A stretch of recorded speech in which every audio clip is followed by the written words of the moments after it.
One of my newer guys screwed up on a sod job today, and it wasn't his fault at all. It was my fault for not giving him a clear enough sense of direction on what not to do while I was busy explaining all of those little details that make for a successful sod installation. So today we're going to cover the best time of the year to lay sod, what not to do, and the things that you need to get ready so you can have a perfect log. So without wasting any more time, let's get into it. Problem started when I went out to the job site and noticed that some of the sod had been laid on top of existing turf. Now you can lay sod over existing turf and it will grow. This is the freshly laid sod before we did the repair, and this is the same spot after. It looks almost identical, and the customer didn't have a problem and didn't know there was an issue. But it's not the recommended way to do it, and it's not the way I'm going to leave one of my job sites. Specific problem, the entire perimeter was rolled up, then the turf was removed, and then the sod was laid back down and then overseeded to make sure that we could get a good color match between the existing turf and our sod. You're such a good kitty. Hey guys, this is Savannah. She's actually a bobcat, not a house cat. You'll notice that she doesn't have a tail. Now you're probably wondering what the heck I'm doing with the bobcat, and I'm going to cover that at the end of today's video. And at that time, just for our contractor friends, I'm also going to tell you how you guys can get a free copy of the Project Foreman job description. This is the document you need when you're building a business to describe the different levels of organization within your company. And it's absolutely free until October 1st. No strings attached. Now you guys came here because you wanted to see how we screwed up on this sod job and how we fixed it, and that's what we're going to get into right now. Oh, it's a good kitty.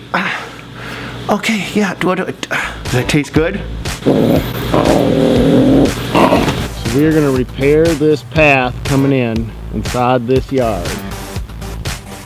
The sod must lay flat on the ground. If you lay it over rocks or sticks, the roots won't make contact with the ground beneath and it'll eventually die. When you come to a hill, you always roll the sod across it and never down. So we're changing the pattern because we have a change in the slope. On steeper slopes, add sod staples. This will secure the sod until the roots can take hold. I like to do 3 per roll. 1, 2, 3. Sod staples are permanent. They never get removed. You don't have to have a hammer to put sod staples in. If you have to hammer it in, your ground needs to be prepped better for sod. On flat areas, your pattern isn't as critical, but your seams are. Never line them up. Always stagger your seam joints. When's the best time of the year to lay sod? In the fall. It's absolutely the best time, the later the possible. I've actually laid sod while it's snowing. The reason it works so well is because the sod goes dormant. It doesn't realize that it's just been sliced, rolled up into a ball, brought somewhere new, and laid out. It's sound asleep. Think of it that way. In the springtime, when the ground starts to thaw, the sod comes back to life, ready to sprout new roots, and you have not had to do any maintenance. So then we have to answer the question, when's the worst time of the year to lay sod? Hey Blaine, when do you think the worst time of the year to lay sod is? Midsummer, July, August, the hottest part of the year. Dry, hot weather is your nemesis. Big word for a Polish guy. You want to make sure that that sod, if you lay it in July or August, stays evenly moist all day long, or it could cook within 24 hours. Now I should probably quit talking and help him out.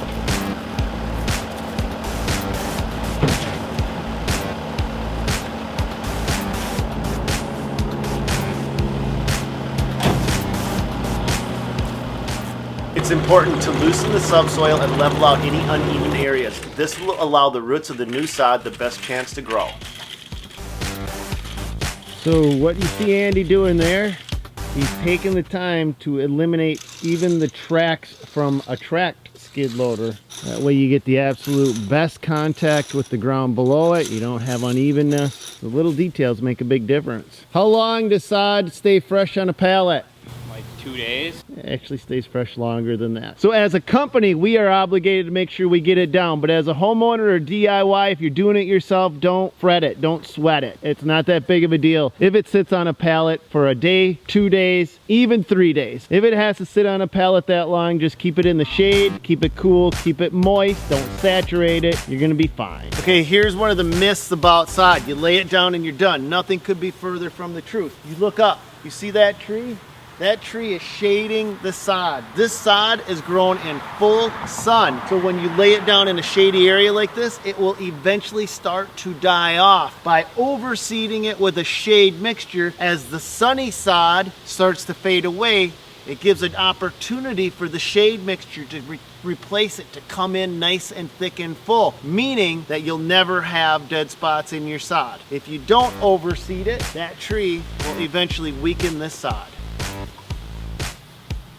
Now I promised you guys a story on this little Bobcat girl. Her owner is already rescuing 12 foxes and is pregnant herself and is absolutely exhausted. She asked if I could step in for a few days and just relieve her of some of the stress. I was happy to help an animal in need and a person in need, and that got me to thinking, what can I do for you guys out there? That's when I realized I could give away the Project Foreman job description packet. This is absolutely the fundamental first step to building a business from the ground up. It defines the different roles in your organization and takes you from a basic hub and spoke business management model, which is you in the middle, all the stress on you, to a top-down management model, which is the way the big boys play. So if you guys want to get your own copy of that, just go over to Dirt Monkey University. It's inside the mastermind group, but the mastermind group is absolutely free for the first week, and you get the Project Foreman job description. Bounce around inside the group for a few days, and if you don't like it, just leave and keep the Project Foreman job description.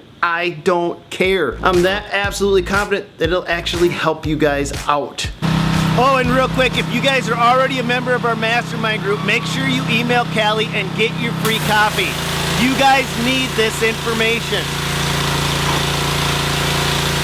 And with that being said, if this video has helped you guys out, let me know in the comments down below or hit the like button. It goes a long way. As always, God bless. Go get them. Right, Savannah? Who's your good kitty, kitty, kitty? Who's your good kitty, kitty, kitty?